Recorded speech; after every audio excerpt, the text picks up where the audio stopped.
Hello everybody and welcome. In this video I'm going to show you how to perform factory reset for your speaker Philips EverPlay.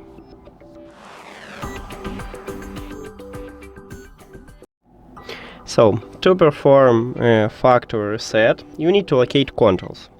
Controls located at the right side of your earbuds. Your speaker. And now we have it. So, to perform a factory reset, you need to press and hold at the same time. Volume up button would have a plus icon and power button in the middle. And you hold it until the LED light, until your speaker turn off. So you press and hold. The best one is to go to the settings and check it there. Is it disconnected from your phone?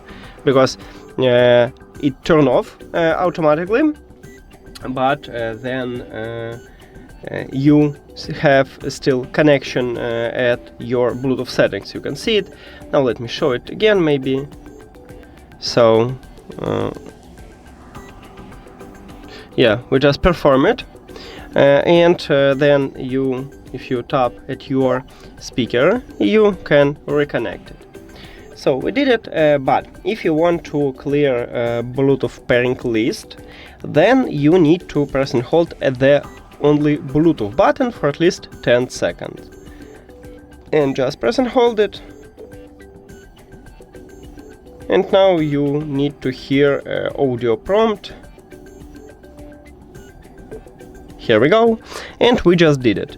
Now we need to remove this speaker from the phone. So click at the device list, click the information icon or settings icon near to your speaker, then forget the device and forget device. If you have Android, you will see pairing device at the top and you need to tap at this button. And if you have iOS, I recommend it to turn off, turn on your Bluetooth and then tap at your speaker there. And that's it. Now I will show it to you in the end, that when we press and hold, as you can see, I have no LED light at the speaker but still have connection on my device. And then when you see there is no connection, or if you have Android, it will move from my devices to save devices, you can release your fingers. And that's it. Thank you for watching this video. If you found it helpful, please consider subscribing to the channel and leave the like on the video. See you later!